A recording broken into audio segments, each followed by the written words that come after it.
Brian Solis, author of the book Putting the Public Back in Public Relations and the president of FutureWorks, is an expert in online PR.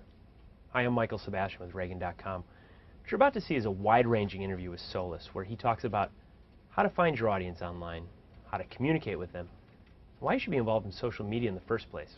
To begin, Solis advises finding out who's talking about your company online and what sites they use. They should look everywhere. They should first start with the Conversation Prism, and they can find that at theconversationprism.com. And it was a graphic that I designed with the help of Jesse Thomas to organize the social media landscape, because it is much bigger than Twitter. It is much bigger than Facebook and YouTube and Flickr and just the usual suspects that you hear about all the time. Maybe because Twitter's so popular, we all get suckered into thinking that that's where we need to participate, and that we need to respond to everybody who asks us or has a question about our industry. But technically, there's more to it than that, right? If it was that easy, it would be that easy. Right. And the point is that the Conversation Prism gives you a place to start. Use the search box to figure out where those conversations are taking place about your companies and about your competitors, and make notes and keep track of what you're learning. I always recommend to take a period of, say, like June 1st or 30th, and just figure that out. And I call it basically the index is the results that you get from that research. So in these networks, this is how many times this company was mentioned. This is the sentiment associated with that, versus the competition and where they were mentioned, how often they were mentioned, and you can start to get some real-time data as to where you should participate. Once you find your audience, decide if you want to communicate with them as yourself or a representative of your company. So whether you participate on behalf of a brand as yourself or as an extension of that brand is ultimately up to you and the brand that you represent. There is no right answer for this. I can tell you that there's cases that support both.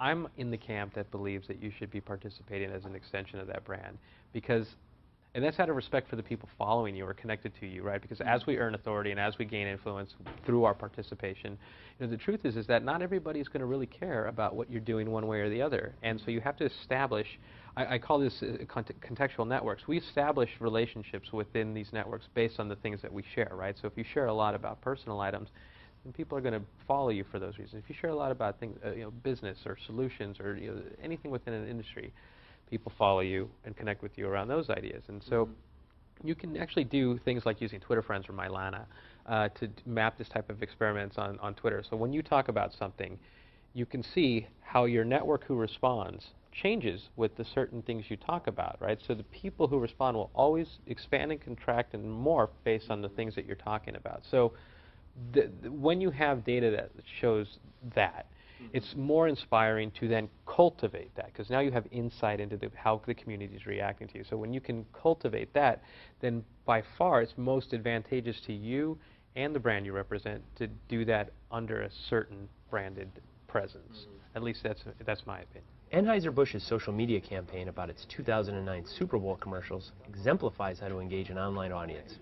So what we decided to do is create content specifically for people within the social network. So we turned the camera off of the commercial and the people making the commercial. So we created a site that featured the YouTube videos, that featured the Flickr photos, that featured the content associated with the behind-the-scenes story of what it was like to make those commercials, what it was like to be the trainer, what it was like to be the director of those commercials, to give people that perspective, that human touch that's so pervasive within social media today.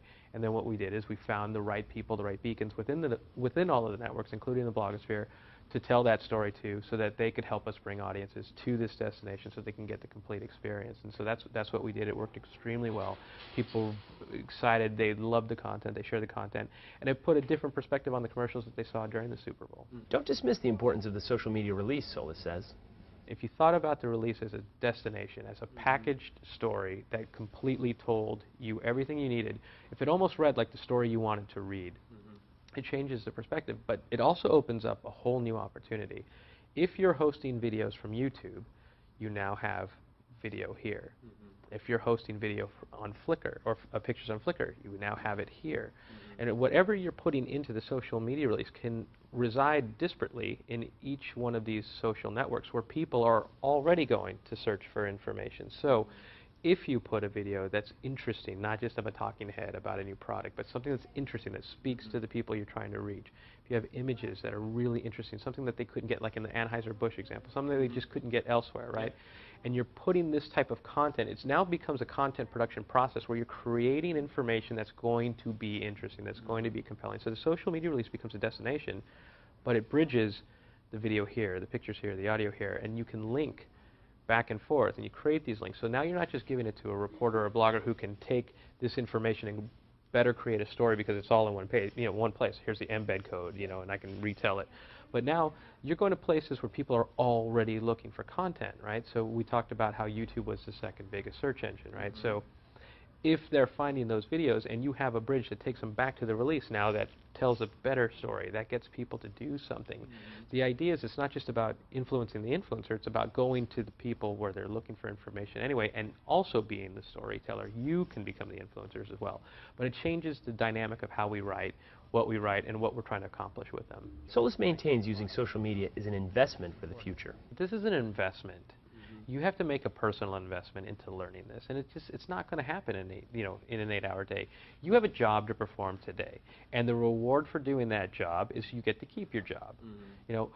The reward for investing in where you want to go is advancement, right? It's knowledge, it's education, and that's the truth here. If we go to night school, if we go to weekend school, if we go back to school, that's on your own time, and that's what's happening here right now. We have to make that investment so that we can become smarter in the process, understand where we want to take our careers, because what we're spending our time doing 8 hours today is not how we're going to be spending our time in a year from now. And the more you learn through this process, the more you realize that what you're doing today is less important than what you should be doing. And that's what the point of all of this is.